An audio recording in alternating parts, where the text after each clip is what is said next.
May 27, 1940, northern France. 99 British soldiers stand against a barn wall without ammo. The men of the Royal Norfolk Regiment drop their empty rifles into the dirt. They expect the standard procedures of captivity. Fritz Knöchlein has a different plan. The SS Totenkopf company commander raises his hand and snaps it down. Two heavy MG-34 machine guns erupt at the exact same second. The roar of 7.92mm rounds shreds the silence. Bullets chew through flesh and shatter the red brickwork. Men collapse into a tangled pile. Knöchlein issues his next command over the ringing echoes. His troops slide steel bayonets onto their Mauser rifles. They step through the gun smoke and drive the blades into every gasping chest along the wall. The blood at Paradis flowed from a massive tactical collapse.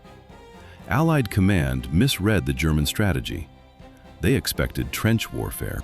Instead, Adolf Hitler pushed his armor straight through the Ardennes forest. Panzer divisions bypassed the main defenses. The British lines snapped under the speed of the assault.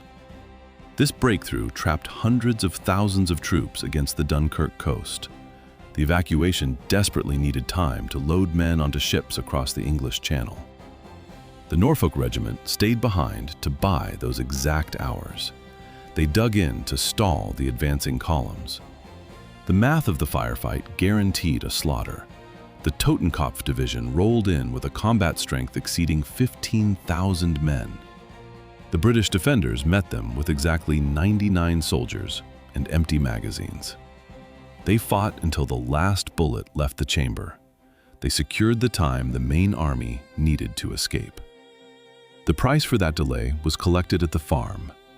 99 bodies remained in the nameless trench. 99 men went into the dirt, but the firing squad failed to check every single pulse. 2 survivors. That is exactly how many soldiers dragged themselves out of that shallow trench.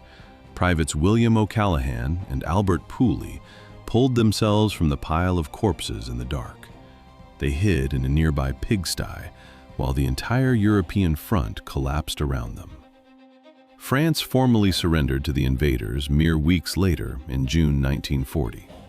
The Gestapo moved fast. Secret police units set up a massive dragnet across the occupied territory to hunt down stragglers and silence any witnesses. They desperately wanted the evidence hidden, but Fritz Knöchlein actually wanted the blood on his official record. The butcher turned that rural slaughter into a direct springboard for his rising career. SS Command fully endorsed the execution and rewarded him with swift promotions. He proudly pinned fresh medals to his uniform throughout the rest of the war. High Command rewarded his cruelty. To understand how he became a mass killer, Allied investigators finally opened his pre-war files. By the time of the massacre in France, this officer was 29 years old.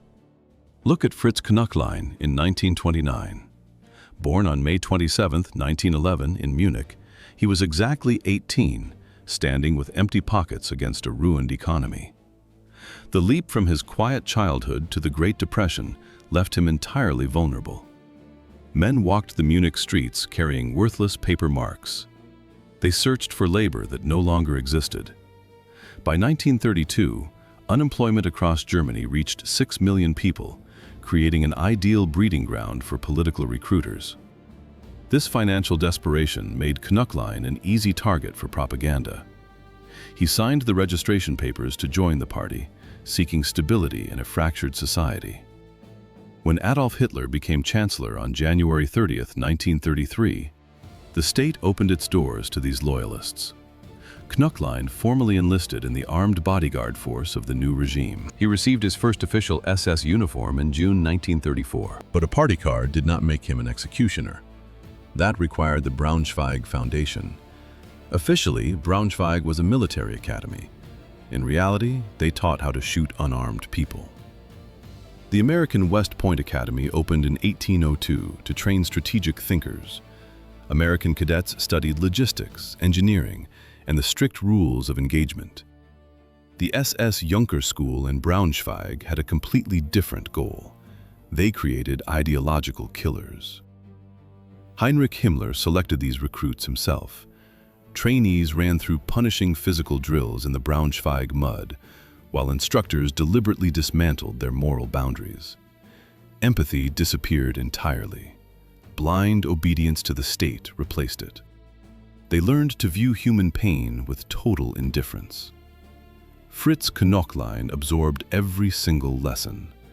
The school hammered the young man into a willing tool for the regime. He tested these new skills during the invasion of Poland on September 1st, 1939. Knöchlein commanded frontline troops as they crossed the border. His unit did not just fight the Polish army. They participated in the violent pacification of civilian areas behind the main lines. The campaign handed him a rapid promotion. He took over the 3rd Company of the 2nd SS Motorized Regiment. This unit formed the backbone of the Totenkopf Division. Theodor Eicke commanded this specific group. Eicke previously managed the entire concentration camp network. He even personally executed Ernst Röhm back in 1934. Eicke dragged his camp methods directly onto the battlefield. His division ignored standard military rules and the Geneva Conventions. They fought purely on raw fanaticism. The ultimate test hit on May 10, 1940. German forces breached the French border. Metal tracks of SS armor clanked loudly against the foreign pavement as the massive convoy pushed west. Knöchlein led his 3rd Company forward into the dust. They carried Eicke's rules straight into combat. Mercy did not exist anywhere in their field orders. They marched to kill. British command made a cold decision as the Totenkopf Division tore across the border. 338,000 Allied soldiers were successfully evacuating at Dunkirk. But inside a surrounded barn at Le Paradis, a battered radio receiver crackled through the static. Headquarters transmitted their final order. It was the second half of May, 1940. The isolated men of the 2nd Battalion of the Royal Norfolk Regiment listened to an outright refusal for reinforcements. The distance from the village to the safe beaches spanned about 50 kilometers. For infantry on foot, that gap proved impossible to cross. They were officially trapped. No air support, no backup, no way out. The command left them behind to stall the advancing German armor. They were expendable pieces, buying time for the main escape. The soldiers in the barn understood this immediately. They knew nobody was coming. They chose to hold their ground and fight until they spent their very last bullet. The encirclement around the farm closed permanently on May 27, 1940. Fritz Knöchlein's troops breached the perimeter on the afternoon of May 27, 1940. His 3rd Company turned a forced capitulation into a calculated slaughter. British troops crouched inside a burning cowshed under heavy artillery bombardment. They had exactly 0 bullets left. Red brick walls crumbled around them under continuous Panzer tank fire. The Norfolk forces made the advancing Germans pay for every single yard. 150 German soldiers lay dead in the dirt. These massive combat casualties shattered Knöchlein's patience. He mobilized mortars and field guns to completely level the shelter, pounding the position until the return fire finally stopped. Inside the ruined brick structure, thick smoke choked the survivors. The heavy smell of burned gunpowder hung in the cramped air. Faces were smeared with blood and mud. Major Lyle Ryder evaluated his crippled unit. He realized that continued resistance would only lead to the futile annihilation of his remaining men. He chose to surrender. The 1929 Geneva Convention on Prisoners of War dictated the rules of engagement. It legally guaranteed the lives of surrendered combatants. Any retaliation by the SS constituted a direct war crime. Ryder trusted this international agreement. Someone pushed a piece of white cloth through the damaged doorway. Wounded men leaned on each other to keep their balance. 99 British soldiers walked outside. Instead of captivity, 99 British soldiers received a sudden command to strip off their military gear. 2 heavy machine guns now stood aimed directly against 99 unarmed men. Fritz Knöchlein directed the soldiers of the SS Totenkopf Division to prepare a firing position at the edge of the farm. SS men carried the tripods to a grassy area and locked 2 MG-34 machine guns into the opposite corners. They set the feed covers, pulled the charging handles, and prepared the ammunition belts for immediate action. The firing rate of an MG-34 ranged from 800 to 900 rounds per minute. The math was simple. An entire infantry company could be wiped out in just a few seconds. The SS guards herded the exhausted British prisoners across the field, lining them up against the solid brick wall of a local barn. The men stood close together in the open grass, without any cover or remaining equipment to protect them. Knöchlein simply dropped his hand to signal the start of the execution. 2 machine guns opened fire simultaneously, filling the farm with the overlapping crack of 8mm ammunition. Heavy bullets tore through the gathered men, dropping them into a tangled pile against the shattered brickwork. The firing only stopped when the belts ran empty, and no one remained standing in front of the wall. To ensure no witnesses survived the massacre, Knöchlein ordered his squad to attach their bayonets and check the bodies. SS soldiers walked slowly through the pile of victims, driving their blades into anyone who still showed signs of breathing. The next day, under the strict watch of armed guards, local French citizens had to dig a massive pit right next to the execution site. 97 corpses ended up in a single trench. 2 men still breathed beneath the pile of 97 tangled corpses. Private William O'Callaghan clamped a hand over his bleeding arm and dragged Albert Pulley away from the execution trench. Pulley's legs were entirely shattered by the heavy gunfire. Every movement left a thick blood trail in the dirt. They crawled into a nearby abandoned pigsty in the dark. The highly disciplined SS clearing team inspected the wall and secured the perimeter, but they completely missed 2 crippled soldiers hiding just meters away. For 3 days and 3 nights, the pigsty offered only cold mud. The men chewed on raw potatoes. They scooped dirty water from farm puddles just to stay conscious. These surviving troops of the British Royal Norfolk Regiment refused to die. Local French residents eventually found the 2 bleeding men and quietly carried them to a safe farmhouse. The safe farmhouse kept the 2 wounded soldiers hidden, but the slaughter left a massive trail. Word of the 97 dead prisoners reached General Erich Hoppner.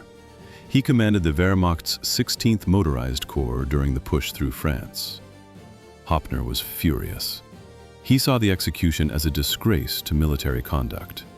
He demanded an immediate court-martial and called for the dismissal of Theodor Eicke, the Totenkopf Division commander. How did Eicke stop the regular army from destroying his officers? Through a single, urgent letter to Heinrich Himmler. Eicke knew the Wehrmacht generals despised his units. He needed to bypass the standard military chain of command.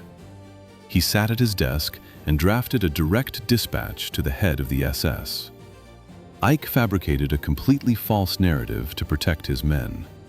He officially claimed the British troops fired expanding dum-dum bullets right before they surrendered. The Hague Declaration of 1899 strictly outlawed these specific projectiles in warfare. Eicke deliberately used this international treaty to reframe a mass execution as an act of justified self-defense. This official internal report featured non-existent deformed bullets to clear the executioners. Himmler received the paperwork and immediately stepped in.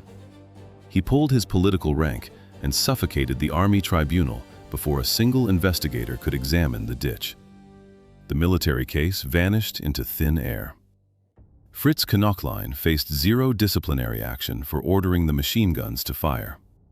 Instead, the SS leadership transferred him east. He took command of new regiments against the Soviet forces. His commanders viewed his callous approach as high combat efficiency. He quickly climbed the ranks to become an SS Obersturmbannführer. By 1944, the German leadership rewarded him directly. The heavy silver Knight's Cross hung tight around his collar. The metal and enamel glittered brightly against his uniform during frontline inspections. The man who ordered the massacre continued his military service, wearing the highest state decorations. A survivor came home carrying hard evidence against the decorated officer, yet his own commanders refused to listen. In the summer of 1943, Albert Pulley returned to Britain with shot-up legs to expose the execution.